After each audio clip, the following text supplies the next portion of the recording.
Sean Spicer, Communications Director, Chief Strategist for the Republican National Committee.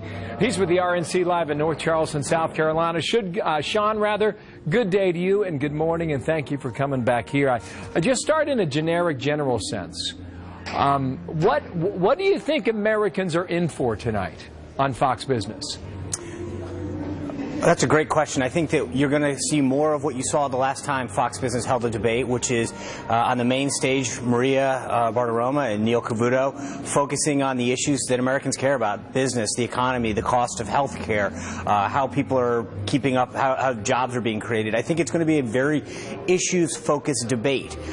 There's going to be 7 people on that main stage, which is fewer than before. That's going to give the candidates more time to talk about their vision, the solutions they have, and I think you're going to see a very, very economic-focused and possibly some national security issues come up tonight with what's been going on overseas. But I think viewers are going to get a lot more of a good thing of which they had last time. Well, national security, the economy, they rank 1 and 2 when it comes to the issues that are important to a lot of Americans, especially as we found out this past week on that Des Moines, Iowa poll. Now, Donald Trump calls it a noisy as hell majority, not a silent majority. What do you make of that comment this week, Sean? Well, I think what Mr. Trump in particular, and actually a lot of candidates in varying degree are tapping into, is I think Americans are very, very upset. They're upset with how their government is operating, or rather not operating. I think there's a level of innovation and entrepreneurship they're seeing in the economy with things like Uber and Airbnb, and they're looking at their government and saying, why is it so dysfunctional? Why is our foreign policy such off track? Why is the economy the way it is? Why is veterans health care such an abysmal disaster? And I think that they're tired of hearing excuse after excuse, and they frankly are angry, and they want answers, they want solutions, they want people who are going to stop making excuses and get things done. So that on that point, Sean, you agree with what Trump is saying? Well, I agree with what he's saying, but I would argue that each of the candidates is up there is expressing it in their own particular way, and has had a model of success in one way or another, whether it's in the businesses that they've approached or the government service record that they hold. So I think, Mr. Trump may be articulating it in one way, but I think each of the candidates, all of the different 10 candidates are going to occupy the 2 stages tonight, is expressing that same sentiment in one way or another. All right. What is the state of the relationship between the RNC? Between you guys and Trump today? I mean, this went back and forth several months ago. Where is it now, Sean? It's more of a media fascination. I think if you ask any of the campaigns, the candidates themselves, their top aides, the RNC has a stellar record of providing a transparent playing field and making sure that each of the candidates are treated fairly and given the resources they need to build a winning campaign for November of next year.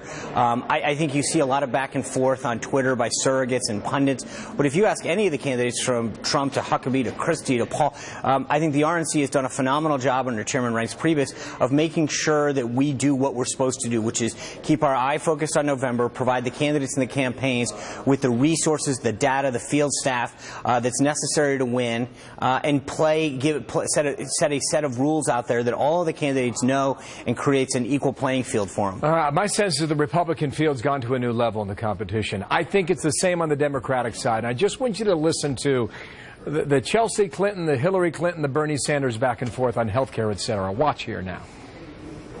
Senator Sanders wants to dismantle Obamacare, dismantle the CHIP program, dismantle Medicare, dismantle private insurance. That is factually incorrect, and I hope the Clinton campaign stops saying that. If you look at Senator Sanders' proposals going back 9 times in the Congress, that's exactly what he's proposed, to take everything we currently know as health care, Medicare, Medicaid, the CHIP program. Sean, I know you're keeping a half an eye on that race. How does the RNC now look at this battle that has been joined, essentially, in the past 10 days with Sanders and Clinton? Well, I think with some degree of amusement, right? I mean, the idea that Hillary Clinton has the level of experience that she does in terms of politics. She's been in this game for almost 40 years. She's been part of 2 presidential campaigns with her husband. She ran for president on her own. She was a twice elected U.S. Senator, Secretary of State. And the idea that she is trailing a socialist from Vermont the way she is and fumbling to the left to try to secure a base is somewhat pathetic.